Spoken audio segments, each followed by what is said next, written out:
नमस्कार, मैं हूं विदुषी और आप देख रहे हैं इंडियन टीवी न्यूज। नौगांव नगर पालिका को मिली नई सौगात, 6 कचरा वाहनों को संसद ने दिखाई हरी झंडी। नगर पालिका द्वारा नौगांव को स्वच्छता सर्वेक्षण में नंबर 1 बनाने का प्रयास निरंतर जारी है। इसी क्रम में कचरा वाहनों की कमी को देखते हुए आज 6 नए कचरा वाहनों को क्षेत्रीय सांसद ने हरी झंडी दिखाकर रवाना किया।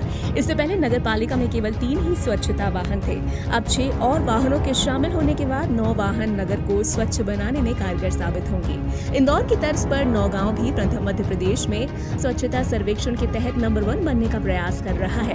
पिछली बार मध्य प्रदेश में 6वां स्थान एवं संभाग में पहला स्थान पाने के बाद अब प्रथम स्थान के लिए नगर पालिका ने कमर कस ली है। 45,50,000 रुपए की लागत से, जिसमें जीपीएस सिस्टम एवं 4 बक्सों में अलग अलग कचरा डालने के साथ ही सर्व सुविधा युक्त कचरा वाहनों की नगर पालिका नौगांव को सौगात मिली है।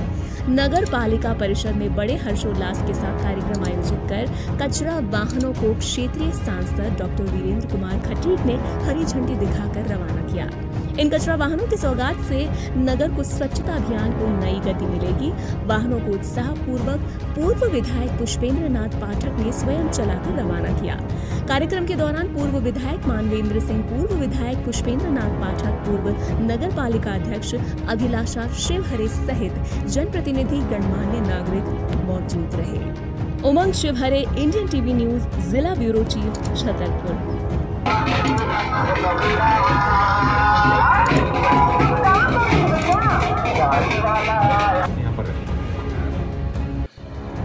निरंकार पाठक जी जब अपनी बात रख रहे थे, एक बात उन्होंने बहुत अच्छी कही और ये हमारे समाज का यथार्थ है।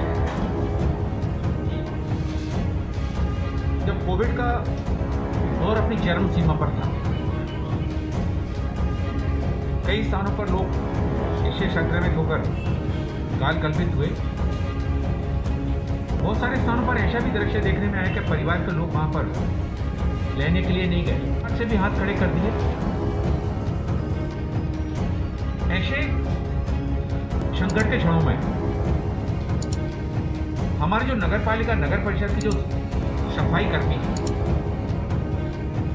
जिनको देश के प्रधानमंत्री आदरणीय नरेंद्र मोदी जी ने फ्रंट लाइन कोरोना वॉरियर्स के रूप में सम्मानित किया, ऐसे हमारे फ्रंट लाइन कोरोना वॉरियर्स के रूप में हमारे सफाई कर्मी भाइयों ने उनका अंतिम संस्कार करने का जो कार्य उनके द्वारा किया गया है, वास्तव में समाज इन कार्यों के लिए उनका सदैव सदैव ऋणी रहेगा। आज हरी झंडी दिखाई गई है। कुल कितने वाहनों को दिखाई गई है, किनके द्वारा दिखाई गई है और कितनी लागत से वाहन परचेज किए गए? ये कचरा वाहन नौगांव के लिए 6 वाहन खरीदे हैं, टाटा कंपनी के हैं और इसकी लगभग लागत 7-7.25 लाख रजिस्ट्रेशन, इंश्योरेंस और एसेसरीज मिला के है। आज स्वच्छता अभियान के तहत माननीय सांसद जी डॉक्टर वीरेंद्र कुमार जी, पूर्व मंत्री जी मानवेंद्र सिंह जी, पूर्व विधायक पुष्पेंद्र पाठक जी, पूर्व अध्यक्ष और सारे गणमान्य नागरिकों के बीच में ये कचरा वाहन आज नगर को लोकार्पण किए गए हैं, इस मंशा के साथ कि लोग आएँ, निकलें और अपने कचरे को कचरा वाहन में डालें। ये आपके माध्यम से अपील भी है हमारी सभी नौगांव वासियों से कि कचरा को कचरा वाहन में ही डालें, तभी अपना नगर स्वच्छ हो सकता है। सर, हाईवे पर देखा जाता है चौक चौराहों पर सुबह 8 बजे करीब गंदगी का अंबार रहता है। चौराहों पे कोट चौराहा ले लें, आप टीवी तक चौराहा ले लें, तो यहाँ पर क्या किसकी लापरवाही है? सुबह 8 बजे भी कचरे का अंबार रहता है सर। ये आपकी बात बिल्कुल सही है, क्योंकि जब डोर टू डोर कचरा वाहन जाने लगेंगे तो निश्चित तौर पर जो कचरा लोग इकट्ठा करके एक स्थान पर रख देते हैं वो काम बंद हो जाएगा। 8 बजे के बाद जब मार्केट खुलता है और हमारी सफाई 8 बजे तक हो जाती है तो उसके बाद लोग अपना घर में कचरा निकाल के और रास्ते में डाल देते हैं। हमने ये व्यवस्था की है कि फर्स्ट टाइम सुबह से डोर टू डोर कचरा होगा और फिर बाद में जो रास्ताओं में डाला होगा उनको सेकंड टाइम वही वहाँ उसको इकट्ठा करेंगे और भर के बाहर फेंकेंगे। उसके लिए मैंने ये भी व्यवस्था की है कि बस स्टैंड और नए मार्केट में दिन में मैं छोटा हाथी चलाऊँगा, जिससे दिन में भी कचरा जो जो बाजार वाले हैं जो बाहर फेंकते हैं उस कचरा गाड़ी में फेंकते मतलब दिन में कितनी बार आज ये दिन में हमने ये प्रोग्राम रखा है कि 4 बजे से ले नहीं कंटिन्यू चलेगा, 4 बजे से लेके और रात के 8 बजे तक वाहन हमारा रहेगा शहर में। तो जो शाम के टाइम का कचरा है वो हम इकट्ठा करेंगे, वो बाजार में भी जाएगा और बस स्टैंड में भी जाएगा। सर नौगांव के कोठी चौराहे पे जहाँ से वहाँ पर जो खरीदार हैं या खाने वाले हैं वो बाइकों को हाईवे पर खड़ा कर देते हैं, जिससे बड़ी दुर्घटना की आशंका भी व्यक्त की जाती है। क्या नगर पालिका अमले को बेचकर वहाँ से फूड सेंटर हटवाएंगे? माध्यम से हमें जानकारी मिली है, आज ही हम उसको दिखवाते हैं, ऐसा अगर है उसको हटवा नगर पालिका परिषद नौगांव में अभी तक 3 स्वच्छता वाहन थे, लेकिन आज 6 और नए वाहन इसमें जोड़े गए। नगर पालिका के पास अब 9 स्वच्छता वाहन हैं।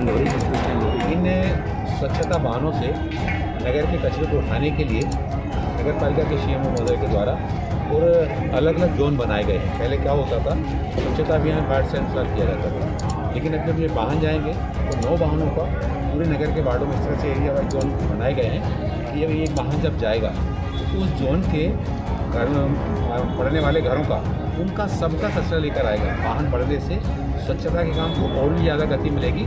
और उसमें मैंने आज आह्वान किया है नगर पालिका के महोदय जी से कि इस काम में नगर के लोगों की भागीदारी इसमें जोड़ना चाहिए और एक बड़ा आयोजन करके नगर के जो व्यापारी हैं, वकील हैं, इंजीनियर हैं और जो समाजसेवी संस्थाएं हैं और जो प्रमुख लोग हैं, ऐसे सारे प्रमुख लोगों को बुलाकर, कॉलेज के छात्र छात्राओं को बुलाकर उन सबके भी विचार इस स्वच्छता अभियान को कैसे और अच्छा बनाया जा सकता है, नगर को कैसे साफ स्वच्छ रखा जा सकता है, जनता की भागीदारी उसमें सुनिश्चित की जाए।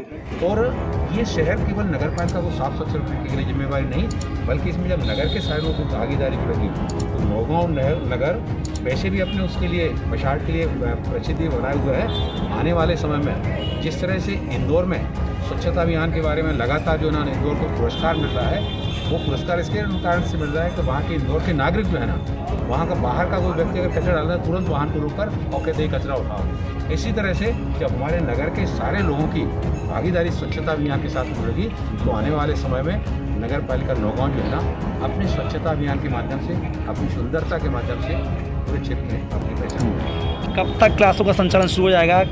कलेक्टर महोदय आए थे, किस तरह से कहाँ पर अस्थायी क्लास लगेंगी, क्या स्ट्रेटजी होगी इसकी विद्यालय को लेकर? केंद्रीय विद्यालय संगठन के द्वारा इस संबंध में मेरी लगातार कई दिनों से हमारे जो मानव संसाधन विकास मंत्री हैं उनके साथ में बातचीत चल रही थी और पिछले कार्यकाल से ही मैंने नौगांव में इस तरह के उसको विद्यालय को प्रारंभ करने के लिए बातचीत की थी। अभी पिछले दिनों हमारे जो केंद्रीय मानव संसाधन मंत्री हैं रमेश निशंक जी, तो उन निशंक जी के साथ में बैठे 2 दिन से मैं लगातार बात कर रहा था। वो मिल के हमको मैंने वीरेंद्र जी चलिए आपका 2 दिन से लगातार फ़ोन आ रहा है और बैठ कर चर्चा करते हैं। तो मैंने उनसे अपने नौगांव शहर हमारा यहाँ पर आर्मी का सेंटर भी है और बैंक हैं, पोस्ट ऑफिस हैं, कृषि विज्ञान केंद्र है, इस तरह से सेंट्रल गवर्नमेंट के एम्प्लॉय बड़ी संख्या में हैं। उनके परिवार के बच्चों को जो है ना केंद्रीय विद्यालय की शिक्षा का लाभ नहीं मिल पा रहा है। जो सक्षम लोग होते हैं वो अपने बच्चों को छतरपुर भेज देते हैं, लेकिन इतनी बड़ी संख्या है कि यहाँ पर पृथक रूप से और केंद्रीय विद्यालय खोला जाना चाहिए। और उन्होंने उस संबंध में कमिश्नर महोदय को निर्देशित किया और कमिश्नर महोदय जी के यहाँ से अभी हमारे जिला प्रशासन को बताया हुआ, मतलब मेरे पास भी आया हुआ है, तो कुछ औपचारिकताएँ पूरी करने में राज्य सरकार की इसमें महत्वपूर्ण भूमिका रहेगी। उसमें सबसे पहला होता है कि अस्थायी विद्यालय कहाँ पर प्रारंभ किया जाएगा। जब तक कि सेंट्रल स्कूल का अपना स्वयं का भवन नहीं बन जाता है तब तक के लिए एक अस्थायी भवन की आवश्यकता होती है। साथ ही साथ हमारा केंद्रीय विद्यालय कहाँ पर बनेगा उसके लिए जगह का अलॉटमेंट की भी बात आती है। जिला प्रशासन से मेरी बात हुई, कलेक्टर महोदय से बात हुई और उन्होंने एसडीएम महोदय को निर्देश दिया गया और जगह का चिन्हांकन करके वहाँ पर जिला प्रशासन के द्वारा केंद्रीय विद्यालय के लिए आरक्षित भूमि वहाँ पर बोर्ड भी लगा दिया गया है। और अस्थायी भवन में जहाँ पर विद्यालय को संचालित किया जाना वो भी हम लोग लगा। सर वो कहाँ बीटीआई होगा या पॉलिटेक्निक महाविद्यालय होगा? सर वो पॉलिटेक्निक ज़्यादा अच्छा लग रहा है। हाँ। कि बीटीआई में सारी व्यवस्थाओं को भी ठीक करने में और उसमें पैसा भी लगेगा और उतनी अच्छी व्यवस्था नहीं है, लेकिन इसमें ऐसा है कि ये सारी औपचारिकताएँ पूरी होने के बाद संख्या भी भेजना पड़ता है। सर सूत्रों से मुझे जानकारी है कि जो पॉलिटेक्निक महाविद्यालय वाले वो अलॉट नहीं कर रहे थे, जगह नहीं दे रहे थे, कलेक्टर साहब ने फटकार भी लगा इस मामले को लेकर पूरा। देखिए पहले कुछ आनाकानी की जा रही थी जी, जिला प्रशासन ने उसमें फिर थोड़ा शक्ति के साथ दिखाया। हाँ। और ये बच्चे जो है ना पूरे नौगांव क्षेत्र के बच्चे, उनके भी बच्चे हो सकता है कि उसमें जो है ना पढ़ने के लिए जाएं, तो इसमें सबको मिलकर इसके लिए प्रयास करना है। और संख्या मांगी गई थी तो आर्मी की ही बच्चों की संख्या बहुत बड़ी निकल के आई। उसमें मिनिमम 500 की संख्या का उनका वो रहता है, क्राइटेरिया रहता है। उससे बड़ी संख्या यहाँ पर निकल के आई है। यहाँ से सारी औपचारिकताएँ पूरी होने के बाद राज्य सरकार के द्वारा केंद्रीय विद्यालय के जो कमिश्नर महोदय हैं, कमिश्नर महोदय को सारी जानकारी भेजी जाएगी और उसके बाद फिर डिप्टी कमिश्नर जो है ना वहाँ के केंद्रीय विद्यालय संगठन की, उनका यहाँ पर विजिट होगा। वो सारी व्यवस्थाओं से जब संतुष्ट हो जाएंगे तब हमारा केंद्रीय विद्यालय खुलने का काम जो है कितना समय लगेगा भाई होगी।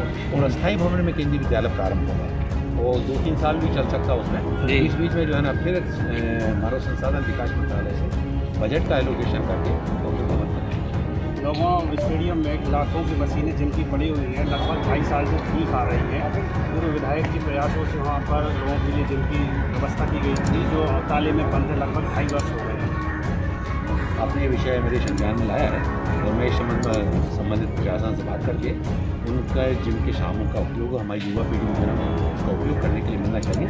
थोड़ा बहुत जो खराब होगा उसको ठीक करना सर, नगरीय का चुनाव को लेकर लेटादेखी क्यों हो रही है सर? क्या वजह है लेटादेखी को लेकर? अब तो सरकार भी आपकी भाजपा, केंद्र में सरकार भाजपा की, फिर क्यों?